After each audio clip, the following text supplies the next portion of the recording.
Palacio del Ayuntamiento en 20 de noviembre. Vámonos hasta el Palacio Legislativo de Donceles. Ahí se habló de mecanismos para regular y también para proteger a los motociclistas aquí en la capital del país. Atendamos.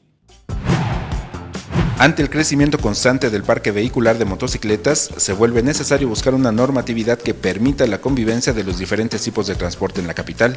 En la Comisión de Movilidad de la Asamblea Legislativa se realizan mesas de trabajo que permitan crear mecanismos de control y protección para motociclistas. Hay un crecimiento, te puedo decir, que de un 200% cada año, que es muchísimo el parque vehicular que está creciendo.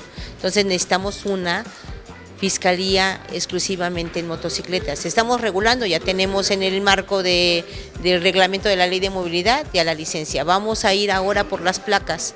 Tenemos que dividir aquellas placas para poder identificar quién se está moviendo, qué tipo, por ejemplo, de mercancías. Estas mesas de trabajo cuentan con la participación de diferentes representantes de motoclubes en la capital que aportan su experiencia en el día a día.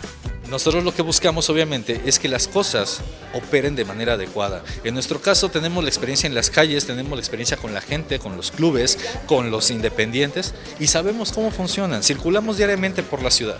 Las licencias para conducir motocicletas se entregarán luego de la aprobación de un examen de manejo. Esta medida, señala la diputada local Francis Pirín, garantiza que quien se traslade con este tipo de vehículos tenga conocimientos suficientes para su operación en las calles. Tenemos que buscar la normatividad para que vaya acompañada con exámenes de manejo. No podemos permitir que cuando se empiecen a emitir las licencias de motociclistas no tengamos exámenes.